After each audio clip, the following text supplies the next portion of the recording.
El mercado de renta variable está absolutamente imparable, al igual que el tren de la película de Denzel Washington y Christian Pine.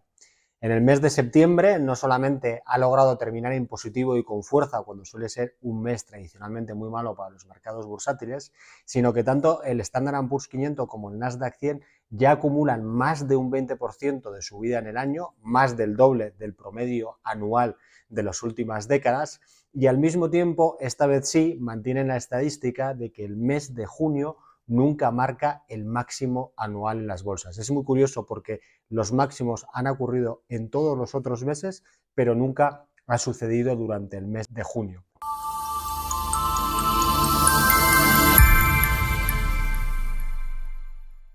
Las estadísticas, como digo, están para romperse y a los analistas y a los inversores nos encanta buscar todo este tipo de datos históricos y tratar de prever lo que van a ser las bolsas a partir de entonces, o fijarnos también en las anomalías de los mercados, esas cosas que están sucediendo en las bolsas pero no deberían suceder. Habitualmente lo que buscamos son anomalías negativas, señales de alarma que nos indican que el mercado va a caer y por tanto es un buen momento para retirar fichas y ser un poquito más conservadores. Lo que pasa es que también suceden anomalías positivas como probablemente la que estamos viendo ahora en las bolsas estadounidenses. Algo que no debería estar sucediendo, que las bolsas estén subiendo con tanta fuerza cuando hay dudas sobre la capacidad económica del país y todas las tensiones geopolíticas que sin duda van a afectar a las bolsas, así como la propia valoración de los mercados, que lo haremos un poquito más adelante, que están históricamente caros y por tanto no deberían estar subiendo con esa fuerza, pero la realidad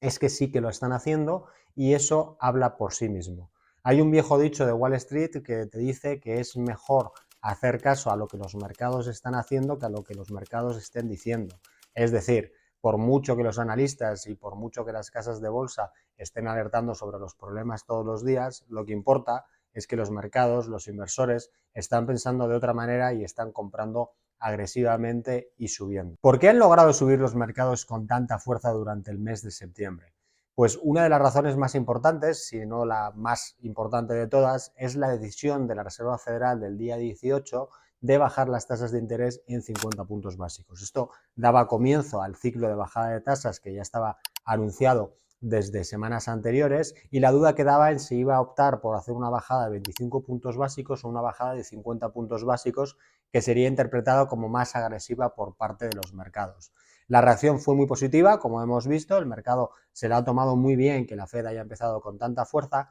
pero yo sería un poco más cauto en esta alegría que tienen los mercados. La historia nos ha enseñado que cuando la Reserva Federal ha optado por ciclos de bajada más fuertes, más abruptos, esto ha resultado en rendimientos de las bolsas peores en el medio y largo plazo que cuando ha optado por unas bajadas de manera más pausada y de hecho más pensadas a lo largo del tiempo. Todavía es pronto para saber cuál va a ser el camino que va a tomar la Reserva Federal, pero sin duda una bajada de 50 puntos básicos de inicio ya es una bajada bastante fuerte.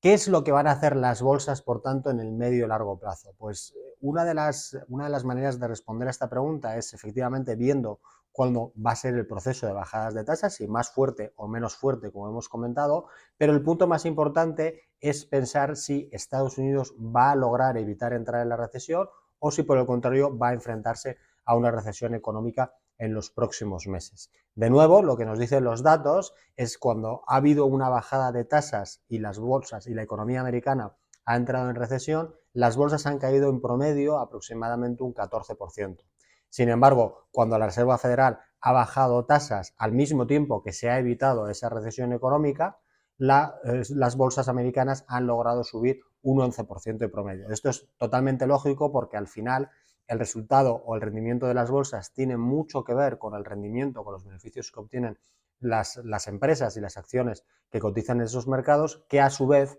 son muy dependientes del ciclo económico y de la fortaleza de la economía estadounidense y mundial. Por tanto, descifrar la gran pregunta de si Estados Unidos va a entrar o no va a entrar en recesión es lo más importante ahora mismo a la hora de determinar si este proceso de bajada de tasas va a ser bueno o malo para las bolsas en el medio y largo plazo. ¿Recesión o no recesión? Esa es la cuestión al final. Y la verdad es que tenemos datos y tenemos razones para pensar que se pueden optar por los dos caminos. Por el lado positivo, los datos de crecimiento puro de Estados Unidos, los datos del PIB, siguen siendo muy sólidos. La tercera revisión del PIB del segundo trimestre del año 2024 ha confirmado que la economía americana ha subido, ha crecido en tasas del 3%, se esperaba incluso que volviera a ser revisada a la baja ese dato al 2,9% y no, se ha mantenido en el 3%, que está por encima de la media de crecimiento histórico de los últimos 30 años, con lo cual podemos decir que, aunque nos cueste creerlo, la economía americana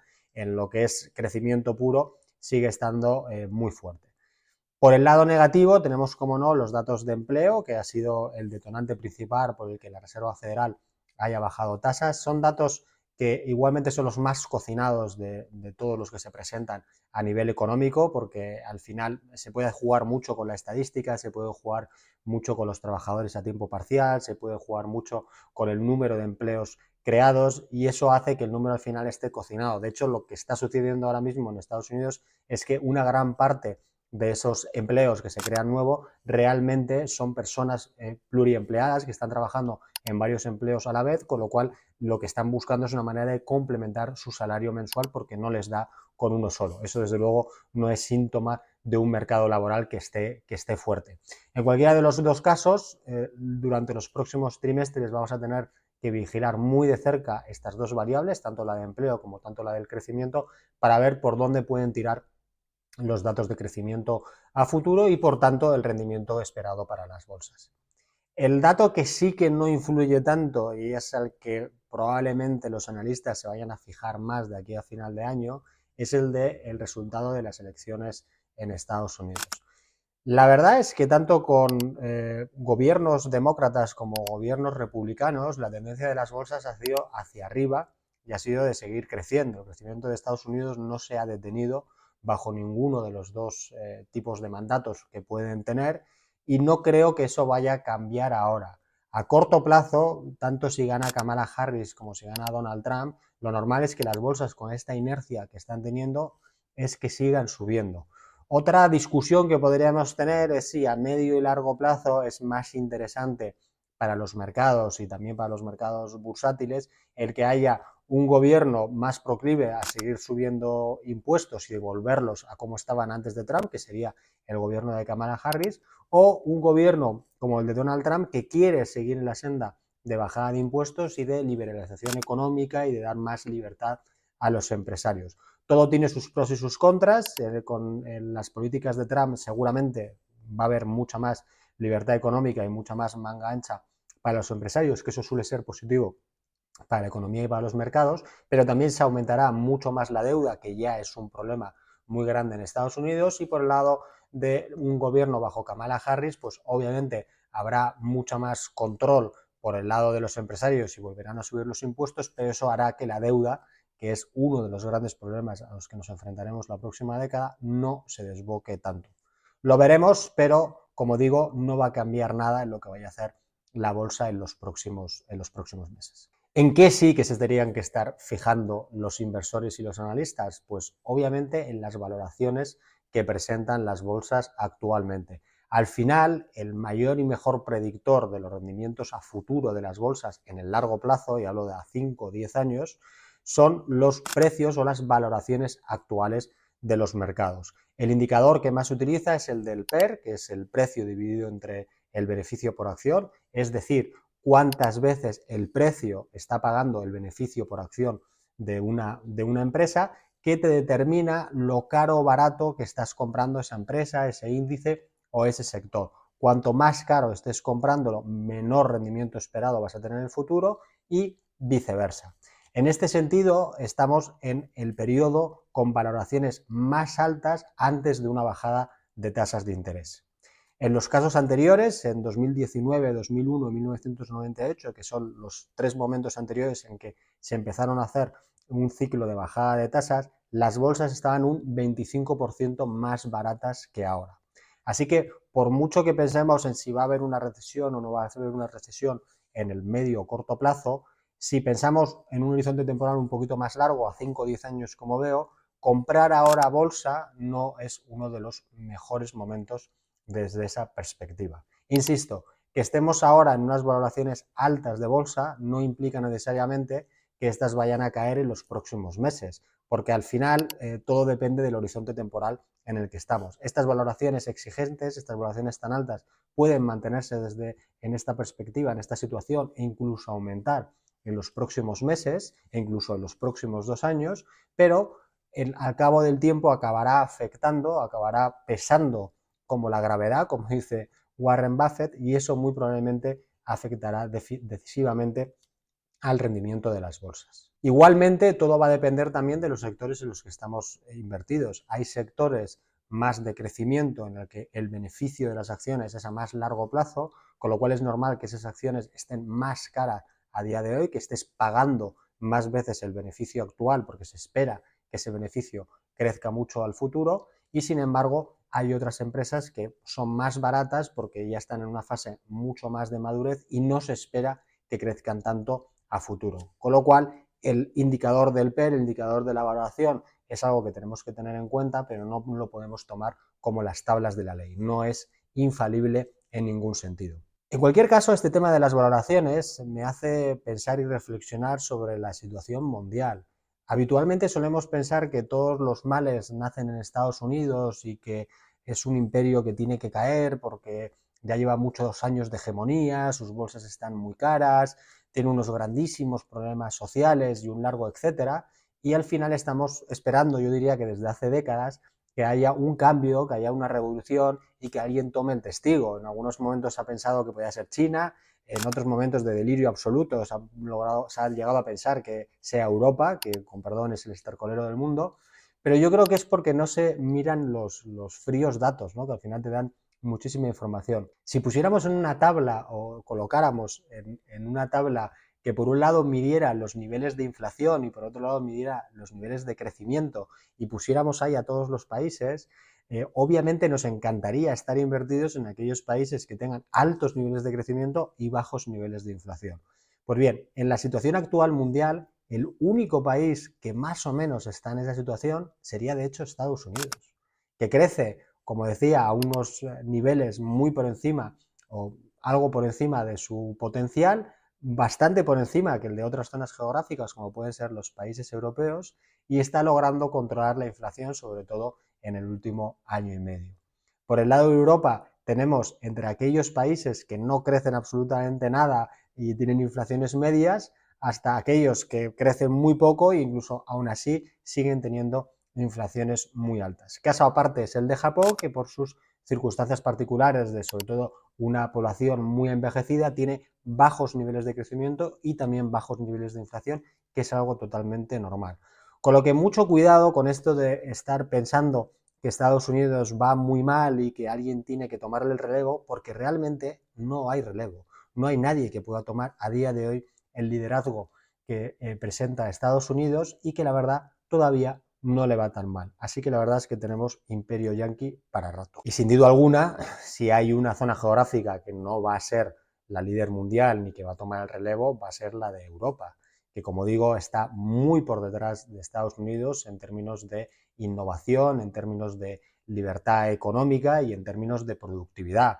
En los últimos meses, incluso diría años, hay una corriente de pensamiento que dice que como las bolsas europeas están mucho más baratas que las americanas, deberían tomar el relevo porque llevan ya muchos años detrás y digamos que ya les toca, ¿no? Pero como digo, hay unas razones de peso por las que Europa siga y todas sus empresas sigan siendo las seguidistas y estén por detrás de las empresas americanas. Hay otro viejo dicho que también me gusta mucho que dice que Estados Unidos crea, China copia y Europa regula. Si esto es así, que yo creo que es bastante acertado, pues creo que la respuesta sobre qué zona geográfica deberíamos estar invertidos de manera más masiva, pues cae por sí sola. Es de nuevo Estados Unidos. ¿Qué situación nos deja para los mercados todas estas dudas sobre la recesión o no en Estados Unidos y sobre los caminos que pueda tomar la Reserva Federal en cuanto a la bajada o el ciclo de bajada de tasas? Pues la verdad es que lo que nos queda de 2024 está totalmente despejado, con toda la inercia que tiene el mercado, todo el tema electoral que ahora va a tomar mucha relevancia en Estados Unidos y lo que suelen ser los ciclos bursátiles. Creo que el camino está totalmente despejado y las bolsas van a seguir subiendo. La renta fija, en cualquier caso, va a estar beneficiada por las bajadas de de tasas, ya sean más fuertes o menos fuertes, debería seguir comportándose bien, y las dudas quedan en si veremos algún tipo de descanso de las bolsas a partir de 2025 en función de si esa famosa recesión se da o no se da. De todos modos, no deberíamos focalizarnos tanto en tratar de leer los pozos del café de los mercados y tratar de acertar si las bolsas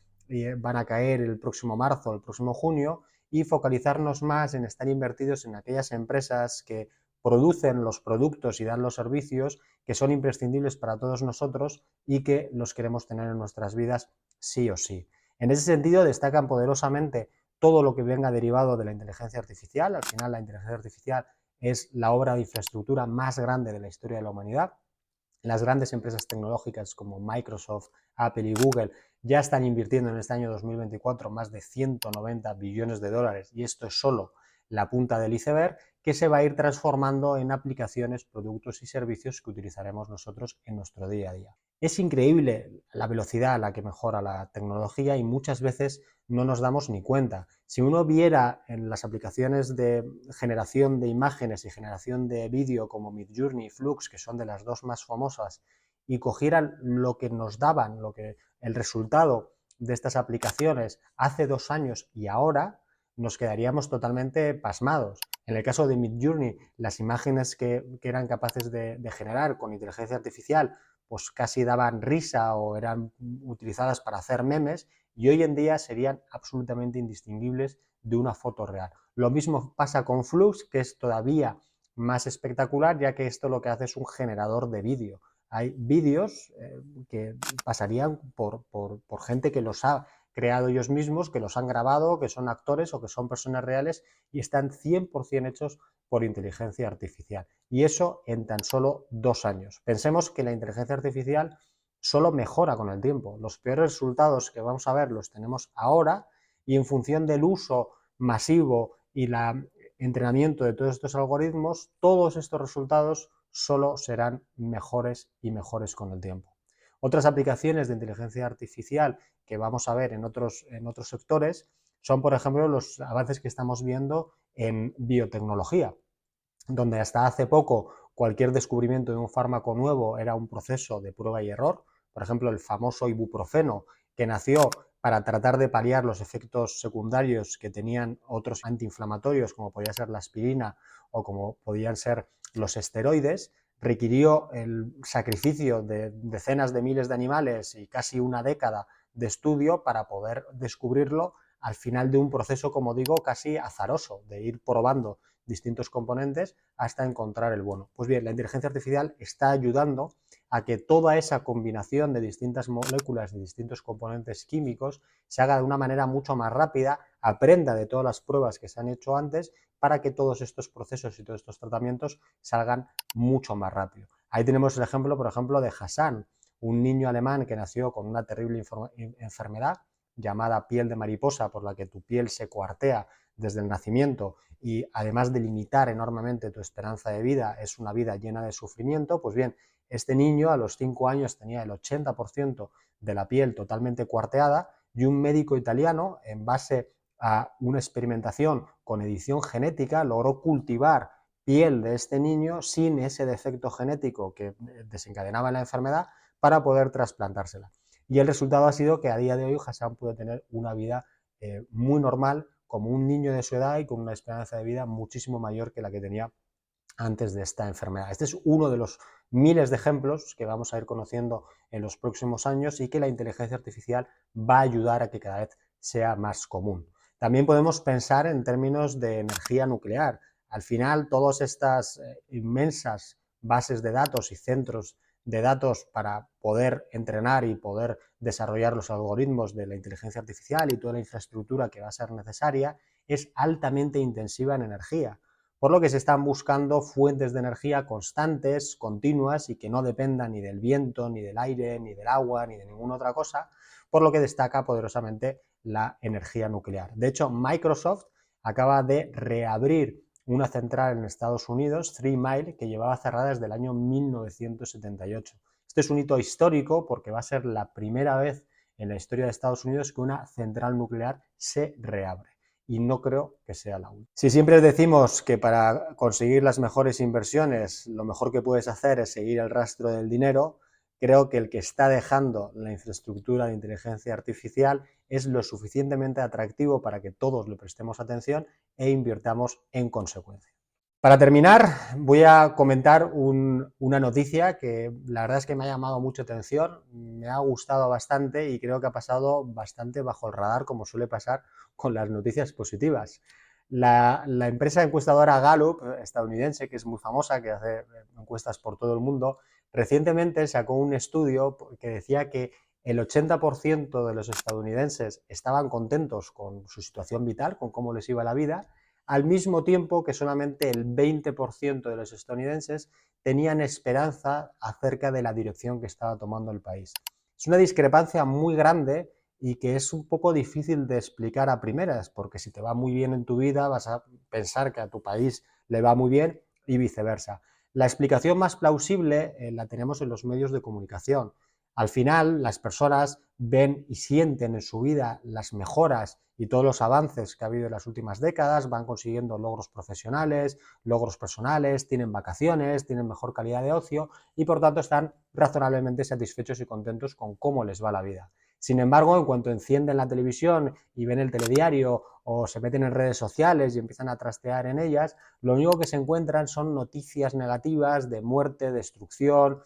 temas negativos y todo tipo de maldades. Esto lo que le hace es pensar que el mundo realmente se está yendo al garete y que va en una dirección muy equivocada. Los medios de comunicación tienen y llevan una guerra permanente contra nuestra felicidad y está en nuestra mano que no ganen. Lo mejor que podemos hacer es mirar estas noticias siempre con cierta distancia, tratar de ver no solamente lo negativo, sino también lo positivo y darnos cuenta lo bueno que tenemos en nuestra vida. Como dice el cómico Ricky Gervais, que me encanta, al final solo tenemos una vida, todos vamos a morir pronto y no hay secuela. Les dejo con una cita de otro cómico estadounidense que me gusta mucho, que se llama Fred Allen, que dice algo así como: me gustan mucho los paseos largos, especialmente cuando los dan personas a las que detesto. Que tengan un buen mes y hasta la próxima.